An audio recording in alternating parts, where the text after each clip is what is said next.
art is just an attempt to try to do the same thing you do through meditation. Normally in Danish you would say the eternal truth. Even in English you probably do. But truth eternal, that was like a statement, like you couldn't get around it. It's like, this is it, truth eternal, and there's no more to it. So I just got, wow. So I took it up and read it, and it blew my mind. I started very early. I was 14. Actually, I started making films when I was 11, but I actually started working professionally as 14 years. When you say professionally, I was a rookie, of course, as 14, but very quickly. When I was 17, I could do cinematography with Ariflex cameras with film with 35, which I'm really proud of, because that's an early age to do it.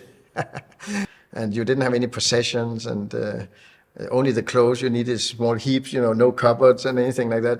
The bed was just a cut on the floor. Not a cut, it was a mattress on the floor, and that. Oh, please, help me. If anybody sees this, help. Welcome to Kanhacast, a series of conversations with residents and visitors to Kanha Shantivana, the International Heartfulness Center near Hyderabad, Telangana, India.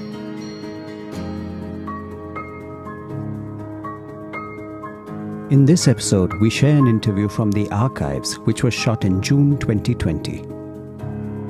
Here I'm talking to Robert Grant, who is a filmmaker, cinematographer, and a heartfulness trainer. Robert has led a rich and varied life, from being a hippie, a monk, a truck driver, to working with filmmakers like Lars von Trier and Thomas Winterburn. He also happens to be one of my dearest friends, but please don't tell him I told you that. Naam hai Robert Grant. This episode was recorded one afternoon when we stepped into a makeshift studio just to try and check out the camera setup and audio. We thought we'd record something for 10 minutes, but then we just kept on talking. He is also the subject of the Danish book, The Monk from the North, which is being made into a movie. But even 45 minutes doesn't do justice to Robert's insane bouquet of experiences. Inshallah, we will record another conversation when Robert visits Kanha Shantivanam next. And anyway, we couldn't have released this if Robert was in Kanha. Because the perfectionist that he is, he would have had a problem with the way the video is lit, the keying, the editing, the way his shirt almost exactly matches the background, and almost everything else. He also has a pathological dislike for Canon C300 cameras, which he is trying to overcome. But Rudy, look, I love the camera. I love it. Don't say I don't love it. So Robert, you've been meditating for over 40 years. When did this start? Were you always into spirituality? Did you always have a spiritual urge? I don't know if you could say it was an urge, but I had, when I was very young, I think I was about 5 or 6 years old, I had an experience of, I was staying at my grandparents' place in north of Copenhagen. And they were living on top of a little hill where there were fields all the way around. And there were fields with grain that was higher than me. And I ran out and it was a summer day. And then I just felt a very strong surge, you could say, of happiness, of bliss in a way. I don't know if you could call it bliss, but it was happiness. And I just let myself fall back into the grain and the clouds. I remember the clouds there, and the sun was just baking on me. It was just so fantastic. That, I would say, in a way, was a kind of spiritual experience, even though I didn't know that at that time, of course. I had no clue what it was. I was just happy, so it was just happiness to me. But later on, when I started getting interested in deeper things and spiritual things, maybe when I was 12, 13, I started reading a lot of books, so I got into it. Then I started understanding that these kind of experiences that I had several times, they might have something to do with a spiritual awakening or a spiritual interest. But then again, it took many years until I actually really got into working with it. I was 21 when I became a monk in a monastery, and then I started going deep into what it was all about. Wow, so you became a monk when you were 21, and this was the 60s. So it must have been a pretty crazy time. Flower power, marijuana, drugs, LSD, and especially among your group, your peer group. I have no idea what you're talking about. I refuse, I'm innocent. And just because you have me under these lights, I'm not going to budge, I'm not going to tell you anything. No. Well, growing up, I grew up in the 50s and 60s. my teenage years were in the 60s, and I was 14 probably when the hippie, 15 maybe, when the hippie time started, and at that time Beatles had been there, were the big thing, and then suddenly acid music, as they would call, like Vanilla Fudge from New York and Pink Floyd and Procol Harum and these different, that were more like psychedelic rock came out. And also one of Jimi Hendrix's records, Electric Ladyland, was very psychedelic in a way too, even though it was psychedelic blues. So all this kind of thing, the music and the whole time and the hippie movement was all in for trying to, shall we say, get out of the post-war kind of depression that everybody was in, the whole world was in a way, the Cold War and all that. And they thought everything was very stiff and they needed something new. So they made a kind of flower revolution. It was actually called a flower revolution. They put flowers in the guns of the guards, watching them when they were demonstrating and stuff like that. And the whole thing with the Woodstock Festival in America and all that music that came out and the art that came and of course all the drugs also. So I had taken a lot of drugs because one way we thought the way into the spiritual thing was through drugs also, because we read a lot about shamanism and all these indigenous people who often use different kind of drugs to get to the core of what spirituality might be. But then actually during an LSD session, an LSD trip, there was a young friend I had who had a really bad experience out of it. So I had to forget a little about my own trip and take care of him for, I think, 20 hours or something. It was a long time where I just had to make sure he was okay because he was losing his mind in a way, and he was scared that he was going crazy and all that. So, and I didn't think much about it. It was okay because I was in an okay state and I had an okay time, so it wasn't really a problem for me. But then a few days later, after, then he came and gave me. He didn't know anything about spirituality, but he had bought a book to thank me for this experience. He had given me Bhagavad Gita, Danish translation. I still have that book, and now we are back. This is in 1969, I think, or 1970 maybe. And that opened my eyes, because then I suddenly understood, I don't know, there was not a particular place where I can say there were words that said, but I suddenly understood, gosh, you can get into this state without drugs. You can do it with just what you have inside you. The whole thing is inside you. You don't need an outer agent to do it. And that interested me. Then I started getting interested. It took a few years before I got into actually doing it. But and I was on the way home from, I was 20 at that time, and I was on the way home from another hippie festival where I'd been 3 months living in a dugout hut in the ground, And I had a Volkswagen bus, and we were a couple of guys going home, and somebody said, "Oh, there's a new ashram here, an Indian yoga ashram that starts. Should we just go and visit them?" And we were a little stoned and a little smut drunk and that, and having a great time. So we went there, and that just blew my mind to meet these people. And they were even though we came there, we're not in the best condition, they were very kind to us, and there were only about 25 monks. And then there was this guru. So I asked if I could become a part of this, and they said that they thought that maybe I should just think a little bit about it and come back next year. Very polite. So I thought, okay, I did that. So I went back to where I lived at that time, and I totally cleaned up my act. Within a month, I stopped drinking, I stopped smoking, I stopped everything. Already I was a vegetarian because that was a part of the hippie thing, so that was not a problem. And I got a job, truck driving, and earned the money. I paid all my debts, whatever I had, and made ready. And then next summer, I went in my Volkswagen bus, and I went up and told, now I would like to become a monk. And they said, "Oh, you probably have to wait a year more as a novice, because we want to see that you're really..." But then I met the guru, and then he just said, no, you can become now. So I was made a sannyasin at that time. I was initiated. So this is my entry into the more organized form of spiritual work with meditation, and that's where this journey started, you could say. So how long did you stay in the monastery? What was that experience like? I was in the system actually for 6.5 years, but in this particular monastery I was for 5 years, I think. Actually 4 years, and then we had a smaller place where I went for a year. So inside the monastery it was 5 years, and then later I was out for half a year, and then I went back and made a kind of family ashram. I became a secretary there for 1.5 years. So, but that's not the most important. The most important was the 4 years. The first 4 years I was in the monastery in Gylling, and the thing there was that it was so many things remind me of Sahajmarg, of heartfulness, when I saw it later. Because when I got my first sitting in Sahajmarg, it was like picking up the last sitting I had in the monastery. There was no real difference. And then later, when I got to know the system better, I understood too, because the first one, Narayanananda's Universal Yoga Ashram, it was called, he was a disciple of the Ramakrishna mission. And he always quoted Vivekananda, which means there's so much similarity to what we have here. It's based on the same kind of truths, which are universal truths, I believe.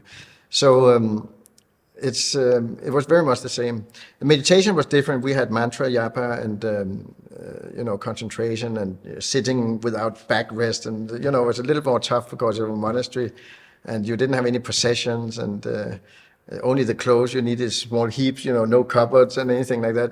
The bed was just a cot on the floor, not a cot, it was a mattress on the floor, and you had a small pouch for your toiletry, for soap and that. It was very, very simple and very lovely living in a way. I must admit, many times when I had big troubles out in real life, I just wish I could go back there, because it was actually a really great time.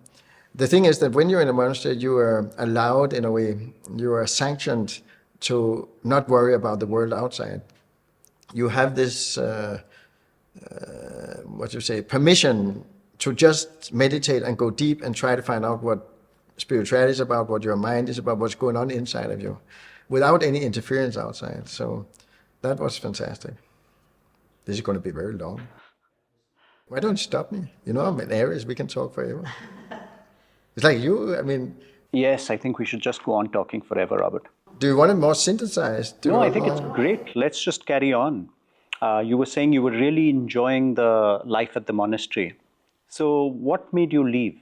Well, the strange thing, after the 4 years, there was a kind of urge, you could say. That's the only way I can explain it, because there was no real outer reason I could imagine that wanted me to leave the place as such. But it was a kind of urge that just came more and more, that I had to go out and try out what I had learned here, and maybe I had to follow some other path. I don't know. It was not like very formulated. It wasn't very. It was just a feeling. It was in the heart kind of thing. It's a kind of urge that I didn't know where it came from, but I had to follow it. So I went to the leader, not the guru, but he was only there 3 months every year in the summertime. Just a second. Yeah.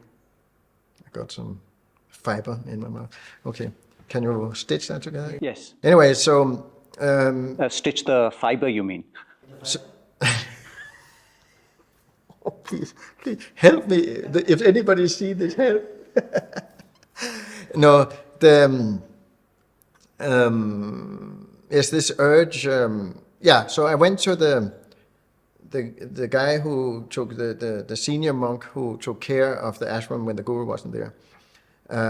Very nice guy, and he used to be a motorcycle gangster earlier, who changed his ways completely. So he was easy to talk to, because you could use a little language. You didn't have to watch your language so much, and that was very nice. And so I told him about it. He understood it very well. And then instead of trying to talk me into, he said, just wait, come back to me in a couple of weeks, and then we talk about it again, because maybe you have a different perspective. So that was fine. I didn't have any. The urge was not urgent urge. It was just a feeling, a sense. So I didn't have any urgency in actually leaving at that very moment. So actually I didn't even know if I was supposed to leave or just stay. Anyway, so I went back to him and said, no, it's still there. And then he suggested, we have this smaller ashram with only about 10 people. And there's a big area which needs doing something about if I would take care of that. And it's in a different location. So you could go there and then try that out for a year. And then you see if you still feel like. So I said, yeah, great idea. So I went there. Then after, when the year was gone, I took the full year. And then when the year's gone, I just knew that it was it. I had to leave it. So I told them goodbye, and that was okay. And there was no hard feelings. I don't believe, at least not from my side. I don't know if there's from there. I don't think so. Anyway, so that's how it is. And then I went into, you could say, more ordinary life, and yeah. So after you left the monastery, did you get into filmmaking? No, I was into filming before. I had just taken a break in those years. I was a monk. I started very early. I was 14. Actually, I started making films when I was 11, but I actually started working professionally as 14 years. When you say professionally, I was a rookie, of course, as 14, but very quickly. When I was 17, I could do cinematography with Ariflex cameras with film with 35, which I'm really proud of, because that's an early age to do it. Not many can say that. So, there's a little self-promotion there. And then I had those years as a monk where I didn't do that, where I actually ran the blacksmith and became a smith there and learned welding and all this kind of stuff, and machinery and engines and all that. I could do all that. And also truck driving, because we took turns in earning money for the ashram. This ashram didn't live off any donations, because nobody knew about it and nobody wanted to give any donations those days for a spiritual thing. So we had to work on shifts like 2 or 3 months at a time. And then we could be 2 or 3 months in the ashram, depending on what we were doing and how we felt about it. And this way the ashram got the money. So I was working as a truck driver and a blacksmith outside, and also in the ashram. So the thing after, then I got back into, I started a small truck business actually. And then I started driving for film people, and that way I got back into the film business. So, and I let somebody else overtake the truck business. So he later sold that again, and he also became a film man. So that's very strange. My trucks apparently drive people into film business. So anyway, so then I got married and got children. I adopted children, and so my life in Sarachmark started with all these things, where is the Sarachmark way, where you have a family life and a part of the society, doing things, paying your taxes and stuff like that. So that's the short version of it. I'd love to hear the long version, but I know you have stuff to do. So let me just ask you, how did you get into Sahajmark? Well, I had this little truck business, and at one point, one of my trucks was driving a lot for antique business that did high-end kind of antiques on auctions. And one of the auctioneers had a sister, and she asked if I could do a removal for her they were moving from their house to their summer house very early. I think it was in February or March or something, quite early for Denmark, but they were doing that. And so I said, yeah, I can do that. So I did that. And when we came to this house, the children and the husband, they ran down to the beach. So the wife was alone and I was there. So and she was a little upset. Why are they running off? Anyway, so I said, well, let's just bring the stuff in. So we started taking it in. And there was a box with books. And on the top of it is a wooden box, quite heavy. On the top of it, there was a book. I just looked at it, it said, Truth Eternal. I thought, gosh, that's quite a title. It had a great front page of that. And then also, I was thinking, Truth Eternal, it was like a statement. It's not like, normally in Danish you would say, the eternal truth. Even in English you probably do. But Truth Eternal, that was like a statement, like you couldn't get around it. It's like, this is it, Truth Eternal, there's no more to it. So I just got, wow. So I took it up and read it, and it blew my mind. It was actually like getting back to the time with the Bhagavad Gita thing. So I asked this lady what this was. Oh, she said, this is Sahajmark, and said, how do you do this meditation? So, but you get sittings from a preceptor. So where do I find one? I'm one, she said. She was one of the old preceptors from Babaji's time. So I got my first sitting there in the middle of all the removal. And I went back to Copenhagen. Next day I came and got my second and my third, and the third day, and that's how I got into Sahajmark. Well, that's fascinating. One of the special things about Sahajmark is, of course, the transmission. So did she tell you about that? Not really. No, she didn't actually. She just said, well, she had to say that we just sit in front of each other. I don't say anything, but I don't remember if she used the word transmission. She might have, I don't remember the word being used, but she just said, I'll sit in front of you, and then you get the meditation like that. You just have to sit and close your eyes and imagine light in your heart. And that was very easy for me, because that was what I've been doing ever since the monastery, I never stopped meditating, even when I came out. So on my own though, but I didn't, and the guru, he died in 1982, 83, I think. So there was no guru also. So, but I kept on for a couple of years on my own. This is 4 or 5 years after his death, 4 years after. And, but the moment I got that first thing, I just had like a completely explosion of, yeah, there was bliss and light and everything was there. It was just like, there was no doubt this is fantastic. So like I'm back home again in a way, that's the feeling I had.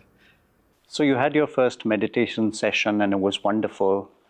When did you eventually meet the guru of the Sahaj Marg system? Well, my first experience with the guru of Sahaj Marg, that was Padasati Rajagoparachari. It took me many years to say that. Or Charity, that was easier. And I was so lucky to meet him just a few months later because he came to Denmark that summer. I think he came in April or May, which was just 2 months, 1 or 2 months after I started meditation. And this same lady made sure that I get to meet him.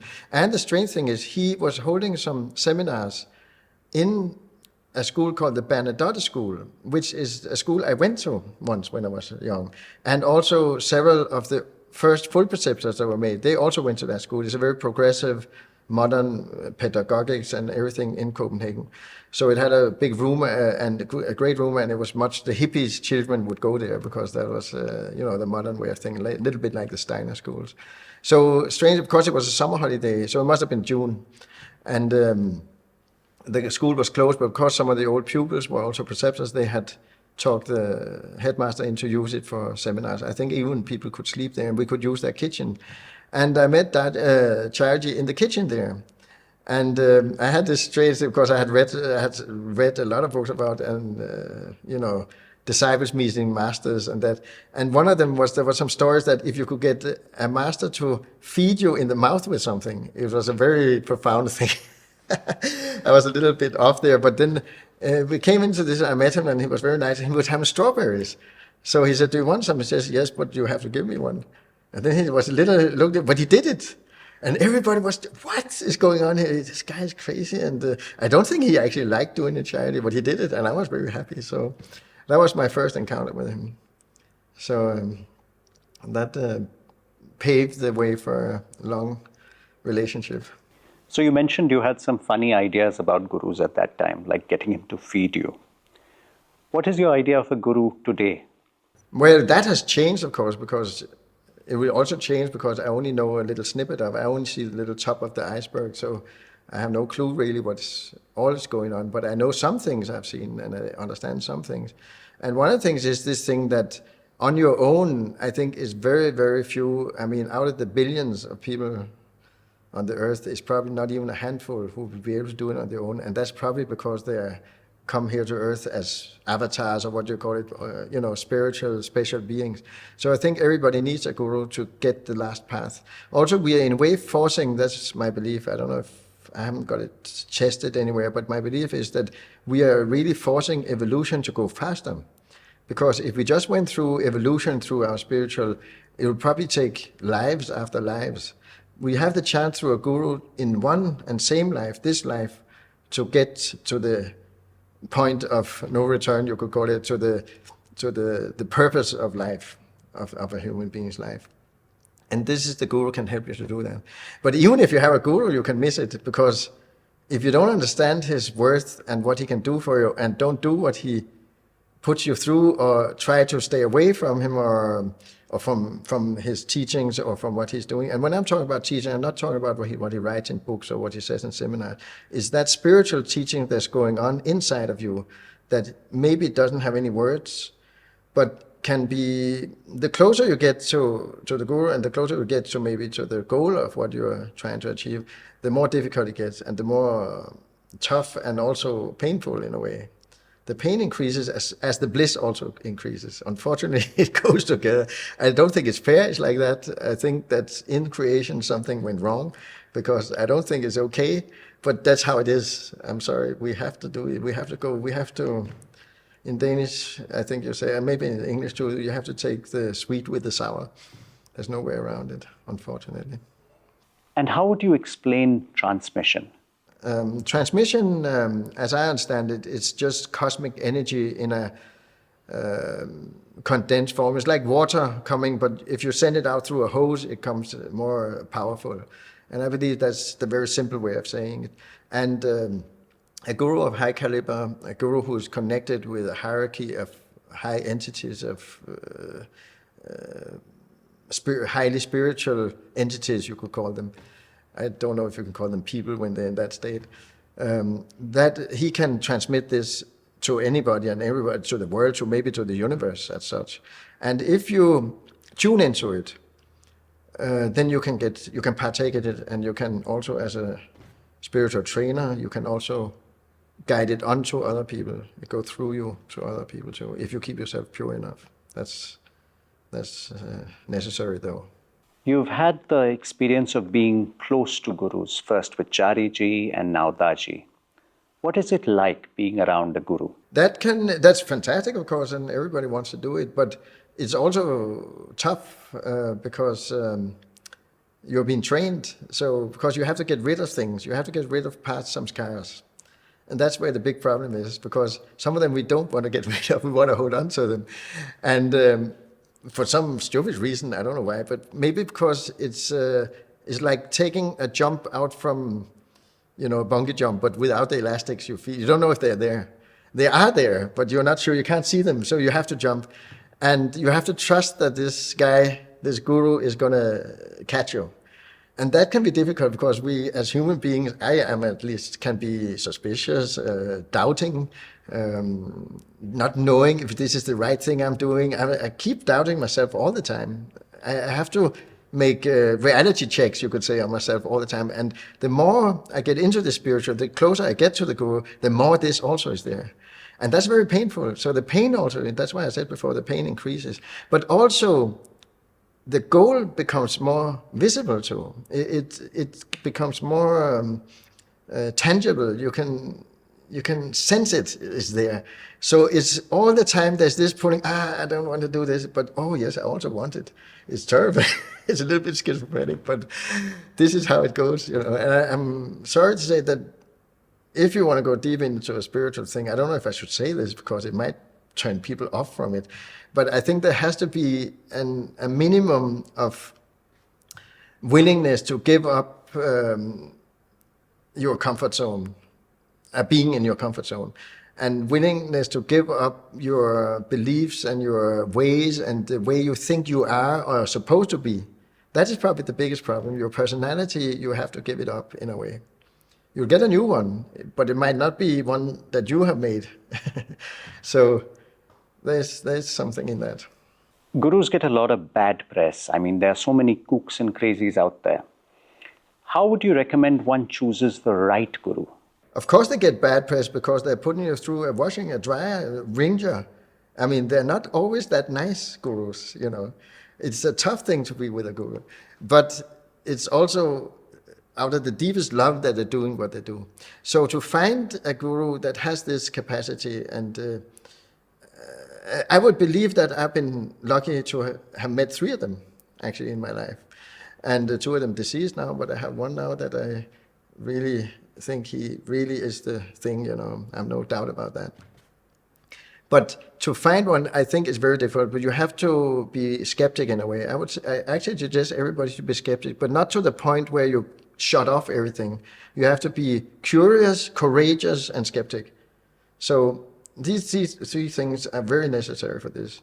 The courage is probably, the curiosity has to be there, but courage is probably the most important part of these things. Because you have to tread into waters that are unknown. You have to tread into areas where you might lose your sense of security and even feeling of love. You have to, in a way, give up. So, which is probably the hardest part of it.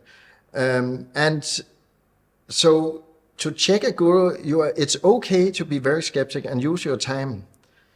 Maybe even years if you need to. And I think I probably did it in the beginning with charity. I was very skeptic. And even I would say it's not just like one day, then you suddenly, your skepticism and everything is away. It's incremental. For me, it was like that. It might be different for other people. I know people who just first day, then they immediately, and that depends on the state of, their development already from their born and, how far they, for me, I've been more skeptical, it takes longer time. And also, I've been doubting myself. Do I want to do this? It's too tough. It's not. I just live an ordinary life. It's much better. But then I couldn't do that either. So I come back again. So it's always back and forward like that. But then slowly you get further into a point where, with age also, you get into the point. I've tried all these things. They didn't work. Let's try this one. And this seems to work. That's the only way I can say. I don't know how you can actually detect whether the guru is right for you. It will take some time to do it. And I feel very sad and sorry for those people who find somebody and turns out that he's a fraud or a charlatan or something. I really, really pray for these people that they might meet a good guru. I can offer them the path to a good guru anyway, that I can tell you. But how to know? I don't know. You just feel it in your heart, but that's also a difficult thing to say because how do you still know? How do you know it's your heart telling you? I can only say that you have to find out yourself. So you mentioned right at the beginning that you had this experience when you were 5 or 6, which you could now say was a spiritual experience. So after over 40 years of meditating now, do you think you have a better idea of what life is about? It's a terrible question. No, not really, yes. No, in one sense not. So you're actually a good question because the bliss, the feeling when I was this 5, 6 years old, I was probably 5.5, probably something like that. Maybe I just was 6. That feeling, I had it then, and I've been searching it many, many a time since. Sometimes I find it in a deep meditation or some other situation, but it's not like I can force it always. I can't always. Then I would say, over the years, it's been easier and easier. It's been more and more often, I could say, in meditation. But it can be months between I have these blissful experiences. But then there are experiences on other levels, like knowledge, like epiphanies and other things where you can say that's not bliss in itself, but it's also elating, which keeps you on, because, you might be on the right track here because this seems to, it's getting better and better. So that's where I've come now. I've come to something where I think I just have to stick to this now because that's the way to go, right? But so what your question really, what was it really about? So after all these years of meditating, how do you sum up your understanding of life? Okay, there's another side of summing up, which is probably not all that nice, is that I've been meditating for more than 40 years now, right? And the only thing I would think, gosh, why haven't I made it much further than I am now? Because you think if you had walked around the earth for 40 years, you would have done it, I don't know how many times, right? But I still feel I'm so far from the goal, right? I mean, I'm not far from it in a sense because I have this guru who will take care of lots of it. And as long as I stick to him, it's going to be okay. But my own efforts, I could have gone much further. I've wasted a lot of time, you could say, on a scene. I'm not saying I've wasted it in that sense because I think I've used the time for things that I felt was necessary at that time. And with the diligence, I haven't been lazy. I would not say that. I've had some diligence and I've been working with myself and with whatever was around me. But I might have gone out of the wrong paths. When I say might, I did go out of the wrong paths many times. With great diligence, though. I think that that's the only thing we really could do. I think really what the universe does not want, nature cannot take, is if we do nothing. If we just sit idle and let life go past us in a kind of stupor, that's probably the worst thing you can do. Spiritually, humanly, nature-wise, and anything. Even better just to be the worst person on earth and do it with full force. I think that's even better than doing nothing. That's probably debatable, but you have to do something. You have to make a lot of mistakes also. You have to make mistakes. You have to do something, and when you do something, you will make mistakes.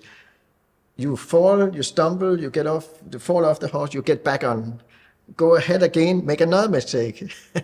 Keep making them until you find out, oh, this way is not, I go this way, and you just keep going. But you can only do it by doing something. You have to be active, you have to be proactive also, you have to be energetic in whatever you do. I think that's very important. Many people think that meditation is running away from life. But what has it been like for you? Is it in your personal experience? Are there times when this meditation has helped you in practical life and real life? Definitely, you're right. The thing with meditation, what it can do for you, aside from getting you to the goal, which is the most important thing is really to realize and become a part of the all-pervading everything, if I can say it like that. But on the way, there's a lot of little steps. One of the things is that you learn to control your mind. Mind control is a very big part of meditation because you have to make it calm to be able to get deep into the heart space. And you can't do that if you're watching television or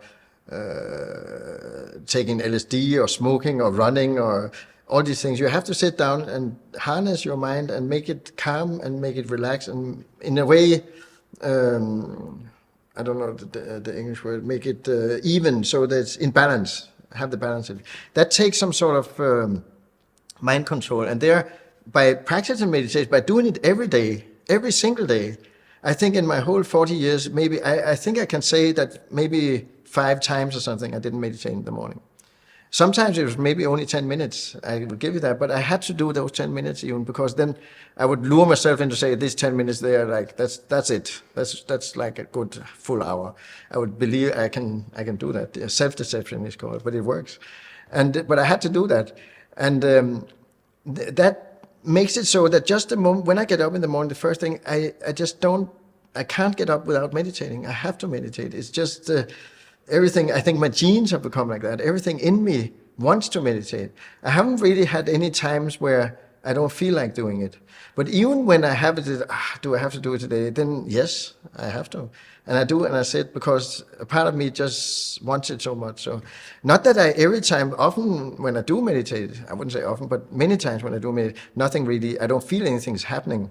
But even when I don't feel like getting any spiritual revelations or any spiritual feeling even or anything, it's just like I'm just sitting trying to relax and calm down. Still, I can feel the day is better when I've done that. It's like I'm in the right place when I have to go out, and it's helped me so much in my life. And also, I had a terrible temper when I was young, and this has, I probably still have it, some would say, but that helped me a lot to control that.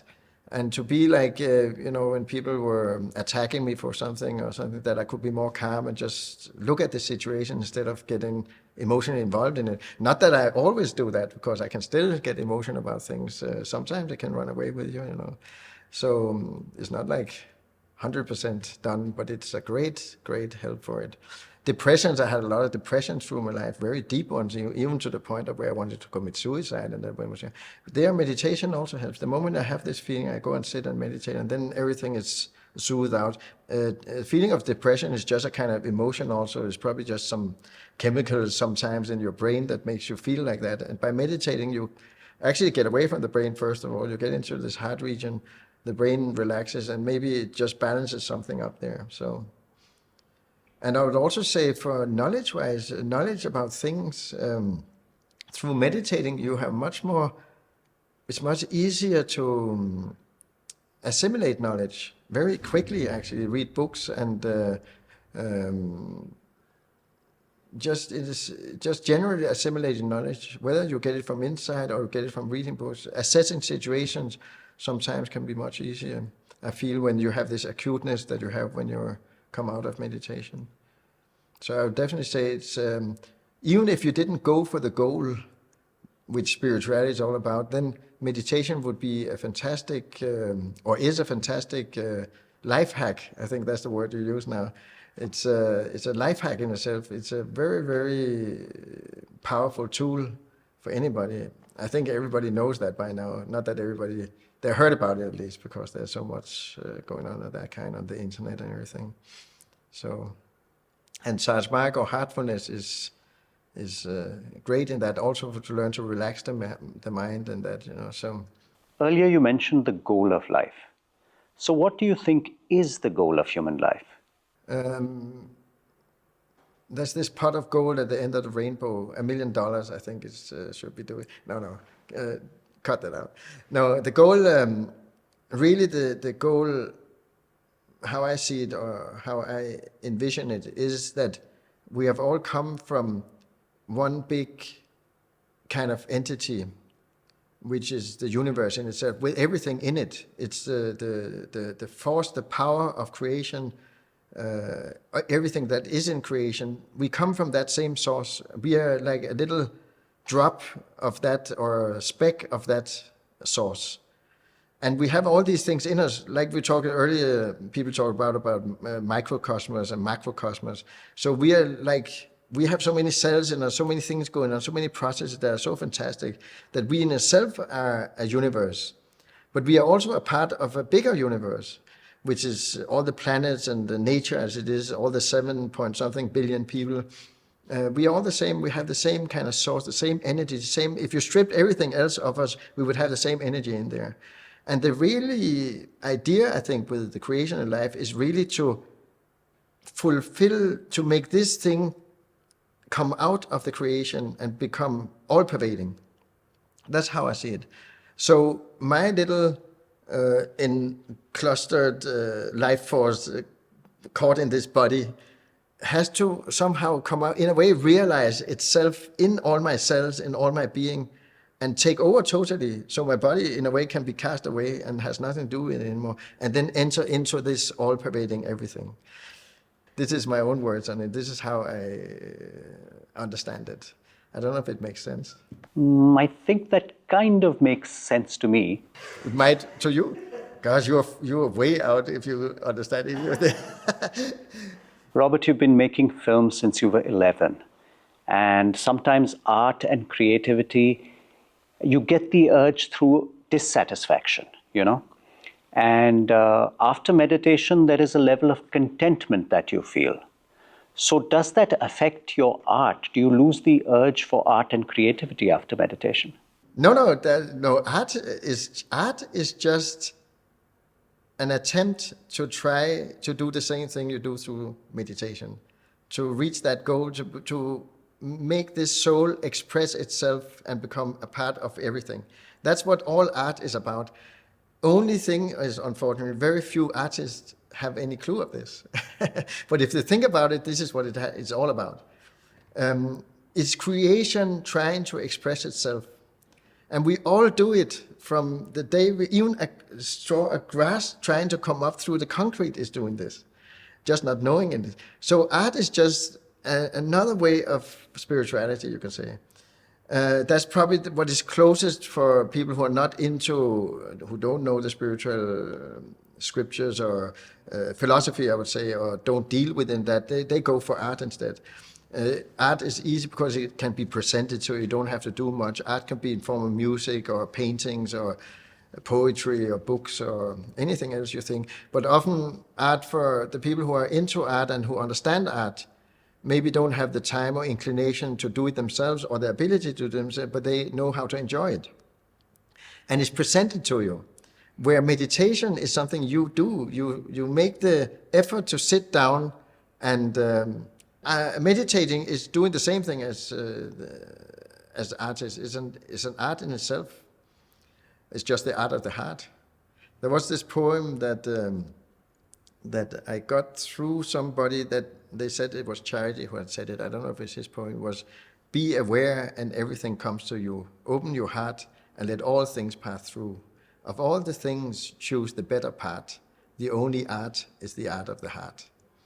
That was so beautiful. I use it a lot when I work with artists, because some artists are very, what should we say, a little bit arrogant because they know I'm the big artist, and then sitting working with them can be really difficult. So I sit and make this prayer when I have to work with them without, so I don't have to get angry or irritated. So, but art is also an individual expression. The individual is very important. The filmmaker is important. The director, the artist, the painter is important. It's an individual endeavor. And in spirituality, you are in a way losing your individuality. So how do you reconcile the two? Well, that's a good question because if you use the individuality in spirituality, the idea is to lose it, definitely. I mean, when we go, we go. I mean, it's like dying. I think you use a lot of individuality when you die, at least some part of it. And in a way, it's a little bit the same. We are trying to become one with the whole, to give up our personalities and give up our, shall we say, enclosed entity, become a part of the bigger picture. But in that process, on the way to that, individuality is as much as in anything else in life, because you have to make efforts to get to this goal. And these efforts are done with your willpower, which is part of your individuality, and it's done with your personal assessments and the way you want to go, what you want to read, how you want to do in that. There where you try to give up your individuality is in front of the guru. You try to not be so individualized that you don't follow or understand what he's trying to teach you or where he's trying to take you.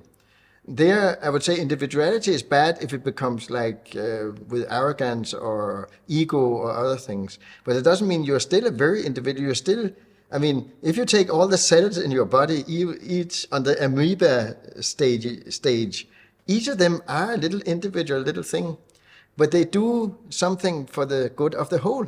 In an anthill, it's individuals. Each bee is a little individual with all, I think even they have their own personality. I've actually experienced bees with personalities, also with attitudes actually. So that, I think a beehive has any kind of personality in it, individuals, but they do something for the whole. So therefore they also give up their individuality in a way.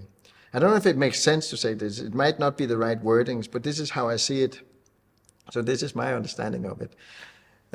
So I don't think you have to, there is this fear that, oh, I have to give up my individuality and become like a sheep, and that's not how it is. You can't get to the goal if you are like a sheep. And all the gurus that I've heard about or met or seen or read about, they always say you have to be like a lion. You have to be strong and you have to roar and you have to say, here, I'm coming, I'm going to take this, I'm going to do this. You don't sit like this, please take me there, I can't do anything. It's not like that. So you have to use some sort of, I think individuality is embedded in that part of it too. But as I said, individuality can't be governed by ego. That's the problem. That's a big problem. So it's like walking on an edge, blade's edge, that you have to keep your individuality without becoming a big ego, having a big ego. And even when you have an ego, of course, you need an ego to survive and you need the ego to do things. You have to learn to control it. That's otherwise it will control you and everything around you. So this is the big hurdles. It's not the path of life, of creation is not easy. Might as well just say it's not an easy task from day one. So, and then be happy still. Thank you, Robert. That was wonderful. Thank you for tuning into this episode of GhanaCast. Do subscribe to GhanaCast on YouTube, Instagram, and Spotify. Until the next episode, from the entire GhanaCast team, namaste and goodbye.